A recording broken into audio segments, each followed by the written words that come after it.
شروع کرتا ہوں اللہ تعالیٰ کے نام سے جو بڑا مہربان نہایت رحم والا ہے۔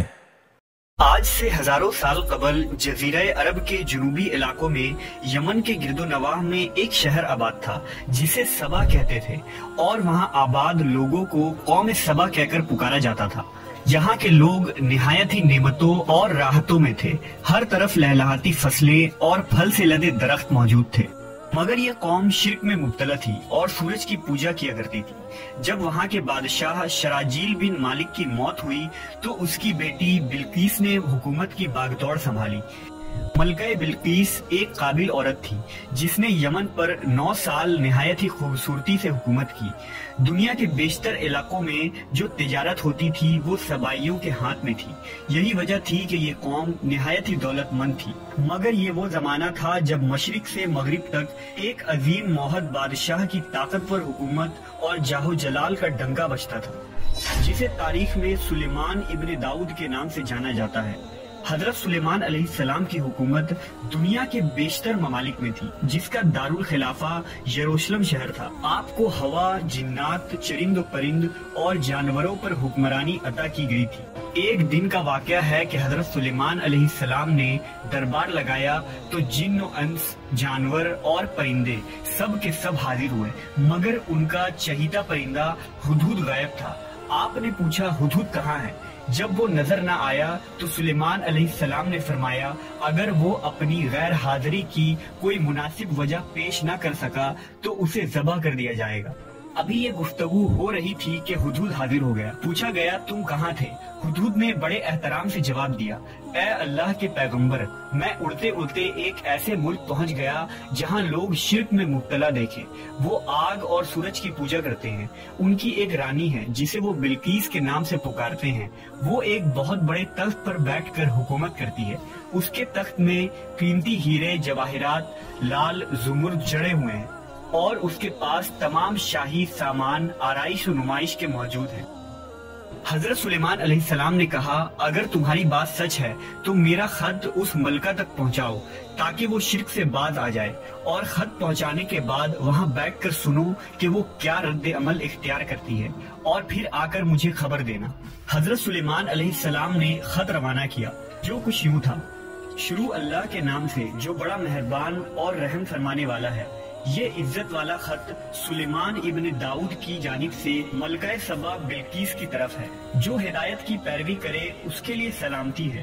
مجھ پر غلبہ کی خواہش نہ کرو، میرے مقابلے میں سرکشی اختیار نہ کرو، بلکہ فرما بردار اور مطیع ہو کر میرے پاس آ جاؤ۔ یہ خط دراصل ملکہ سبا اور اس کی قوم کی طرف دعوت اسلام تھی۔ ہدہد نے یہ خط لے جا کر ملکہ بلقیس کی گود میں گرا دیا۔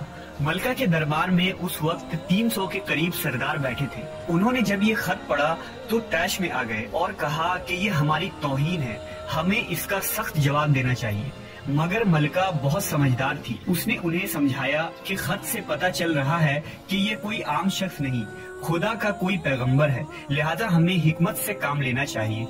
اس نے کہا کہ میں حضرت سلیمان علیہ السلام کی طرف ایک تحفہ بھیجتی ہوں، اگر انہوں نے قبول کر لیا تو وہ بادشاہ ہے، میں اس سے جنگ کروں گی، لیکن اگر انہوں نے تحفہ قبول نہ کیا تو میں اس کی پیروی کروں گی کیونکہ وہ نبی ہے۔ ہدہد یہ ساری گفتگو سن رہا تھا، اس نے آ کر حضرت سلیمان علیہ السلام کو ساری بات بتا دی۔ حضرت سلیمان علیہ السلام نے جنات کو حکم دیا کہ شہر میں داخل ہونے والے راستے پر سونے چاندی کی اینٹوں کا فرش بچھا دیا جائے، راستے کے دونوں جانب سونے کی عجیب الخلقت جانور کھڑے کر دیے جائیں، وزراء اور عمال سلطنت کی تمام کرسیوں کو سونے کا کر دیا جائے، دربار کو ہیرے جواہرات سے مزین کیا جائے۔ ادھر بلقیس نے حضرت سلیمان علیہ السلام کے لیے تحائف روانہ کیے جن میں سونے کی اینٹیں، جواہرات، غلام، کنیزیں اور ملکہ کا ایک خط بھی تھا۔ جب یہ تمام تحائف لے کر قاصد حضرت سلیمان علیہ السلام کے دربار میں پہنچے اور انہوں نے یہ سب دیکھا تو شرمندہ ہوئے۔ حضرت سلیمان علیہ السلام نے ملکہ کے قاصدوں سے کہا کیا تم لوگ مال سے میری مدد کرنا چاہتے ہو؟ مگر دیکھ لو جو کچھ اللہ نے مجھے دے رکھا ہے وہ اس سے بھی زیادہ ہے جو تمہیں دیا ہے، لہذا تمہارا تحفہ تمہیں مبارک ہو۔ اب تم اپنے تحائف کے ساتھ واپس جاؤ اور اپنی ملکہ سے کہنا کہ ہمارا انتظار کرے، ہم ایک زبردست لشکر لے کر آئیں گے۔ جب یہ خبر ملکہ بلقیس کو پہنچی تو وہ سمجھ گئی کہ واقعی یہ اللہ کے نبی ہے، لہٰذا اس نے جنگ کے بجائے حضرت سلیمان علیہ السلام کے دربار میں حاضر ہو کر اپنی اطاعت کا یقین دلانے کا فیصلہ کیا۔ جب حضرت سلیمان علیہ السلام تک یہ پیغام پہنچا تو آپ نے اپنے درباریوں سے کہا، تم میں سے کون ہے جو ان کے مطیع ہو کر آنے سے پہلے ملکہ کا تخت میرے پاس اٹھا لائے؟ ایک دیو ہیکل جن نے کہا، آپ کے دربار کو برخاست کرنے سے پہلے میں اسے لا سکتا ہوں، میں اس کام کی پوری قوت رکھتا ہوں اور امانت دار بھی ہوں۔ پھر ایک اور شخص جس کے پاس کتاب کا علم تھا، اس نے کہا، میں یہ تخت آپ کو آپ کے پلک جھپکنے سے قبل ہی لا دوں گا۔ پھر حضرت سلیمان علیہ السلام نے اس تخت کو اپنے پاس رکھا ہوا دیکھا تو پکار اٹھے، یہ میرے پروردگار کا فضل ہے تاکہ وہ مجھے آزمائے کہ میں شکر کرتا ہوں یا ناشکری۔ کہا جاتا ہے کہ اس تخت کی لمبائی 80 ہاتھ، عرض 40 ہاتھ اور اونچائی 30 ہاتھ تھی۔ اس میں موتی، سرخ، یاقوت، سبز زمر جڑے ہوئے تھے۔ حضرت سلیمان علیہ السلام نے اس تخت میں رد و بدل کر دیا اور اسے پہلے سے بھی بہتر بنا دیا۔ جب ملکہ بلقیس حضرت سلیمان علیہ السلام کے دربار میں حاضر ہوئی تو آپ نے پوچھا، کیا تمہارا تخت بھی اسی طرح کا ہے؟ اس نے کہا، یہ تو گویا ہو بہو وہی ہے اور ہمیں تو پہلے ہی معلوم ہو گیا تھا اور ہم فرما بردار ہو چکے ہیں۔ بلقیس کے آنے سے پہلے حضرت سلیمان علیہ السلام نے ایسی عمارت بنانے کا حکم دیا جس کا فرش شیشے کا ہو، نیچے پانی جاری ہو، پانی میں مچھلیاں اور دوسرے آبی جانور ہو۔ حضرت سلیمان علیہ السلام اس عمارت میں اپنے شاہی تخت پر جلوہ افروز تھے اور شیشے کے نیچے سے پانی اپنی پوری آب و تاب سے بہہ رہا تھا، جبکہ اس کے اوپر شیشہ نظر نہیں آتا تھا۔ بلقیس کو اس محل میں لایا گیا۔